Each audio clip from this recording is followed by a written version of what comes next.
नमस्कार मित्रों, आज युग चिंतन में संत और असंत के लक्षण। भगवान श्री राम अपने भक्तों से कहते हैं कि संत और असंतों की करनी ऐसी है जैसे कुल्हाड़ी और चंदन का आचरण होता है। हे भाई सुनो, कुल्हाड़ी चंदन को काटती है क्योंकि उसका स्वभाव या काम ही वृक्षों का काटना है, किंतु चंदन अपने स्वभाववश अपना गुण देकर उसे सुगंध से सुवासित कर देता है। इसी गुण के कारण चंदन देवताओं के सिरों पर चढ़ता है और जगत का प्रिय हो रहा है, और कुल्हाड़ी के मुख को यह दंड मिलता है कि उसको आग में जलाकर फिर घन से पीटते हैं। संत विषयों में लंपट लिप्त नहीं होते, शील और सद्गुणों की खान होते हैं। उन्हें पराया दुख देखकर दुख और सुख देखकर सुख होता है। वे सब में सर्वत्र सब समय समता रखते हैं। उनके मन कोई उनका शत्रु नहीं है।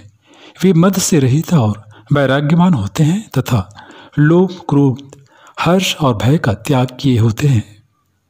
उनका चित्त बड़ा कोमल होता है। वे दीनों पर दया करते हैं तथा मन, वचन और कर्म से मेरी निष्कपट विशुद्ध भक्ति करते हैं।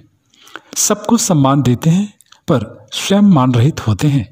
हे भरत, वे प्राणी संतजन मेरे प्राणों के समान प्रिय हैं। भगवान कहते हैं उनको कोई कामना नहीं होती, वे मेरे नाम के परायण होते हैं। शांति, वैराग्य, विनय और प्रसन्नता के घर होते हैं।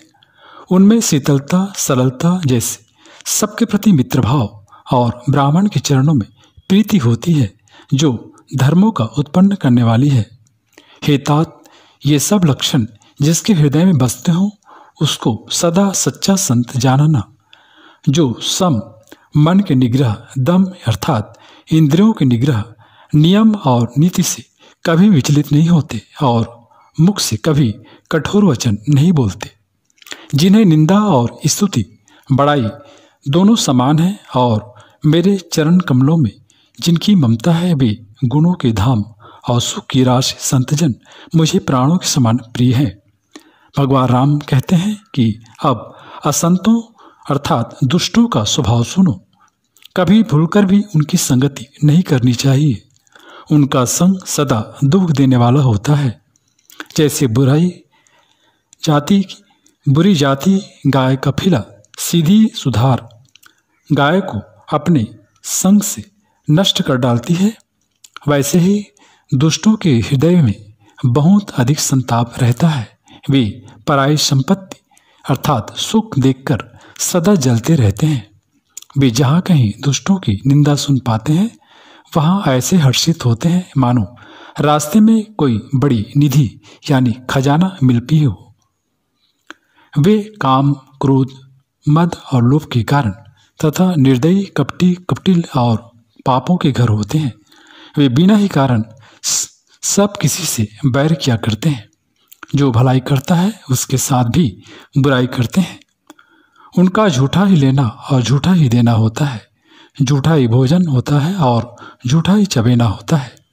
जैसे मोर बहुत मीठा बोलता है परंतु उसका हृदय ऐसा कठोर होता है कि वह महान विषैले सर्पों को भी खा जाता है, वैसे ही वे भी ऊपर से मीठे वचन बोलते हैं परंतु हृदय के बड़े ही निर्दयी होते हैं। असंत वे दूसरों से द्रोह करते हैं और पराई स्त्री, पराय धन तथा पराई निंदा में आसक्त रहते हैं।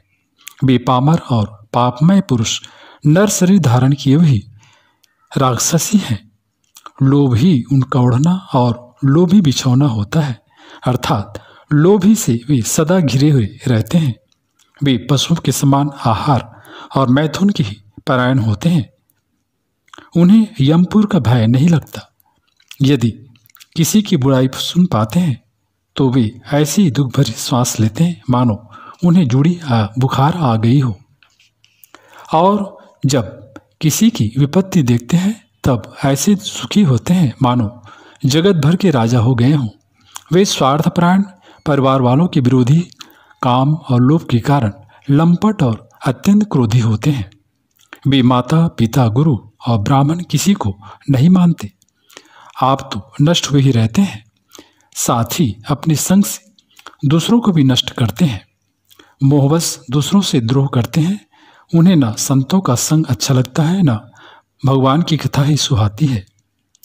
वे अवगुणों के समुद्र, मंदबुद्धि, कामी यानी रागयुक्त, वेदों के निंदक और जबरदस्ती पराये धन के स्वामी, लूटने वाले होते हैं।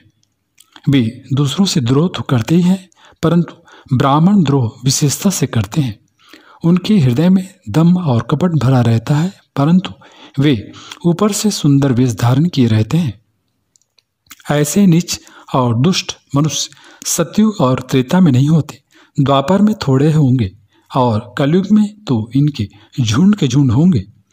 भगवान राम कहते हैं कि हे भाई, दूसरों की भलाई के समान कोई धर्म नहीं है और दूसरों के दुख पहुंचाने के समान कोई निष्ठा पाप नहीं है।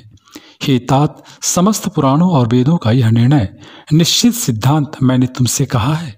इस बात को पंडित लोग जानते हैं। मनुष्य का शरीर धारण करके जो लोग दूसरों को दुख पहुंचाते हैं, उनको जन्म मृत्यु के महान संकट सहने पड़ते हैं।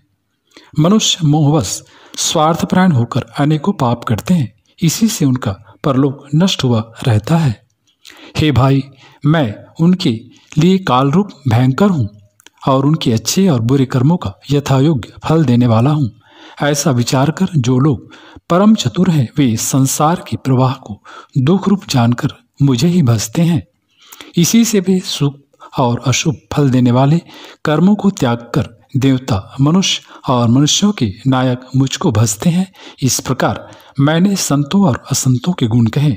जिन लोगों ने इन गुणों को समझ रखा है, वे जन्म मरण के चक्कर में नहीं पड़ते।